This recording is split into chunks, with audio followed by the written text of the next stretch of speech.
Hi friends, Ayyanar துணை serial அடுத்து என்ன மாதிரி சுவாரஸ்யமான விஷயங்கள் நடக்க போகுதுன்னு பார்க்கலாம். 5,00,000 பணத்தை எப்படி ரெடி பண்ணன்ட்டு சோழன் கிட்ட வீட்டில் இருக்கிற எல்லாரும் கேட்டுட்ருக்காங்க. கரெக்டாக அந்த டைம் பார்த்தா அவங்க முதலாளி சோழா அப்படின்னு வீட்டுக்கு வராங்க. அதுக்கப்புறமா சேரணும் வாங்க சார் வந்து உக்காருங்க அப்படின்னு சொல்கிறாங்க. இல்லை நான் சோழன் கிட்ட கொஞ்சம் தனியாக பேசணுன்றாங்க. சோழன் நான் பேசிட்டு வந்துடுறேன்.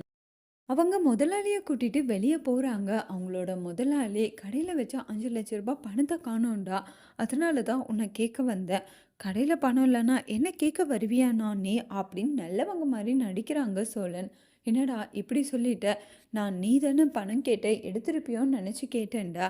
பணம் கேட்டா அதுக்காக நான் எடுத்துருவேனான்னா, என் மேல வச்சிருக்கிற நம்பிக்கை அவ்வளோதானா? இல்ல பணம் வைக்கிறப்ப நீ தான்டா அங்க இருந்த. அதனால தான்டா நான் உன்ன கேட்கிறேன். ஓ! அப்ப பணம் வைக்கிறப்ப நான் இருந்தா, அதனால நான் எடுத்துருவேனா? இல்ல நீ தான் பணம் ரொம்ப அவசரம்னு சொல்லி கேட்டுட்டு இருந்தியே. ஒரு வேளை எடுத்துட்டு போனியோ என்னமோன்ட்டு கேட்டேன். எடுத்திருந்தா கொஞ்சம் சொல்லிட்றா, குடுத்துட்றா. ரொம்ப முக்கியமானதுடா. கார் வாங்கணும்டா. அப்படி இப்படின்னு அவர் எவ்வளோ பேசினாலும், நான்லாம் எடுக்கவே இல்லைண்ணே அப்படின்ற மாரி சொல்லிடுறாங்க சோழன். சரிடா நான் வரேன். நீ எடுத்தியோன்னு நெனச்சு தான் இங்க வந்தேன். அடுத்து என்ன பண்ணலான்னு பார்க்கலான்னு சொல்லிட்டு அங்கேருந்து கிளம்பி போயிடுறாங்க. இப்போ பணத்தை எப்படியாச்சும் வச்சிடணுன்ட்டு சோழனும் அவங்க ஃப்ரெண்ட்ஸ் எல்லார்கிட்டையும் கேட்டுடுறாங்க. ஆனால் யாருமே பணம் இல்லை இல்லைன்னு சொல்கிறாங்க. சோழன் அடுத்த நாள் அவங்களோட ட்ராவல்ஸ்க்கு போகிறாங்க. அவங்களோட முதலாளி ரொம்பவே கோவப்பட்டு முறைக்கிறாங்க. சோழன் கிட்ட நேற்று வந்து நான் உன் வீட்டாண்டு கூட கேட்டேனேடா பணம் எடுத்தியான்ட்டு. நான் தான் எடுக்கலைன்னு சொல்லிட்டேன்ல. ஆமாம் ஆமாம் நீ சொல்லிட்ட. ஆனால் இங்கே கொஞ்சம் பாடுறான்னு சொல்லிட்டு சிசிடிவி கேமரா ஃபுட்டேஜ் காமிக்கிறாங்க. அதில் அவங்க பணம் எடுத்தது எல்லாமே ரெக்கார்டாக இருக்குது. ரொம்ப பயந்து போகிறாங்க சோழன். ஆனால் நீ இப்படி நம்பிக்கை துரோகம் பண்ணுவேன்னு நான் நினைக்கவே இல்லை. நான் வந்து உன்னை என் தம்பி மாதிரி நினச்சினேடா. ஆனால் இப்படி திருடிட்டியாடா. ஐயோ நீ எடுக்க மாட்டேன்னு நான் கல்லா சாவி கூட போடலையேடா. ஆனால் நம்பிக்கை துரோகி இப்படி திருடிட்டியேன்னு ரொம்பவே கோவப்பட்டு கண்ணா பின்னான்னு திட்டுறாங்க. அதுக்கப்புறமா எனக்கு இப்போவே 5,00,000 பணம் வேணும். என்கிட்ட பணம் இல்லைண்ணே, எப்படியாச்சும் ஏற்பாடு பண்ணி தந்துடுறேன். இல்லை கொஞ்ச நாளில் சீக்கிரமாக தந்துடுறேன். டேய் நான் என்னமோ உனக்கு கடன் கொடுத்த மாதிரியும் பொழிச்சுக்கோன்ட்டு கொஞ்சம் பணம் கொடுத்த மாதிரியும் நீ அப்புறமா தரேன்ற. இப்போ எனக்கு பணம் வேணும் வேணுவே வேணும்டா. உடனே தர. என்கிட்ட ஏதுண்ணே என்கிட்ட இல்லைண்ணே. அப்பவா சரி நான் என்ன பண்ணுறேன் பாருன்ட்டு உடனே போலீஸ் கால் பண்ணி வர சொல்லிடுறாங்க. போலீஸும் வந்துடுறாங்க.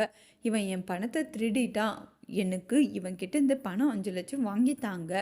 சிசிடிவி ஃபுட்டேஜ் கூட இருக்குது பாருங்கள் ஆதாரம்னு சொல்கிறாங்க. அதுக்கப்புறம் சோழன் எவ்வளோ கெஞ்சியும் அவங்களோட முதலாளி மனசு இறங்குறதா இல்லை. சோழனை அங்கேருந்து அரெஸ்ட் பண்ணி கூட்டிகிட்டு போயிடுறாங்க. அதுக்கப்புறமா ரொம்ப சந்தோஷத்தில் இருக்காங்க நம்ம நிலா. சோழன் அவங்களுக்காக பணம் எடுத்துகிட்டு வந்து கொடுத்ததெல்லாம் நினச்சி பார்க்குறாங்க. ஆமாம் எங்கே அவரை காணோம்? காலையிலே போனார் இல்லை?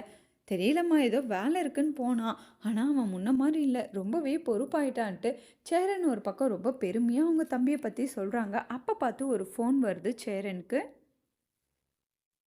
அந்த ஃபோன் அட்டெண்ட் பண்ணி பேசுகிறாங்க. யாருன்னு கேட்டதுனோ, ஓ நான் யாருன்னு கூட உனக்கு தெரியலையா? ஏதோ தெரிஞ்ச வாய்ஸ் மாதிரி இருக்குது. யாருன்னு தெரியுறீங்களே. ஆமாம் உனக்கு தெரியாததா நான் அப்படின்னு ரொம்ப கோவமாக பேசுகிறாங்க சோழனோட ஓனரு. சேரன் வந்து இல்லை நிஜமாவே யாருன்னு தெரியலன்றாங்க. உங்கள் தம்பி சோழன் இருக்காங்கள அவங்களோட முதலாளி பேசுகிறேன். அண்ணா நல்லா இருக்கீங்களாண்ணே? நேற்று கூட வந்திருந்தீங்களேண்ணே என்ன விஷயண்ணே அப்படின்னு கேட்குறாங்க. உன் தம்பி என்ன காரியம் பண்ணான்னு தெரியுமா?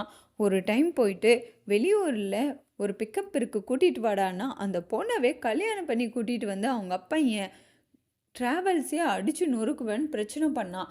அதை கூட ஏதோ சின்ன பையன் மன்னிச்சு நான் திரும்ப அவனுக்கு வேலை கொடுத்தா இப்போ வந்து அவன் இங்கேருந்து 5,00,000 பணத்தை திருடிட்டு போயிடுறான்றாங்க. இதை கேட்டு சேரனும் நிலாவும் பயங்கர ஷாக் ஆகுறாங்க. திருடிட்டு வந்ததா பணம் கொடுத்துருக்காருன்ட்டு நிலாவுக்கும் தெரிய வருது. இனி நிலா என்ன பண்ண போகிறாங்க? அவங்க ஃப்ரெண்டோட ஹஸ்பண்ட் கிட்டே போயிட்டு 5,00,000 வாங்கிட்டு வந்து கொடுத்துட்டு போகிறாங்களா? இல்லை சோழன் இப்படி பண்ணதுனால இனி என்றைக்குமே சோழன் கூட பேசக்கூடாதுன்னு முடிவெடுக்க போகிறாங்களா? என்ன மாதிரி ட்விஸ்ட் வரப்போகுதுன்றதை நம்ம வரப்போகிற எபிசோட்ஸில் பார்க்கலாம்.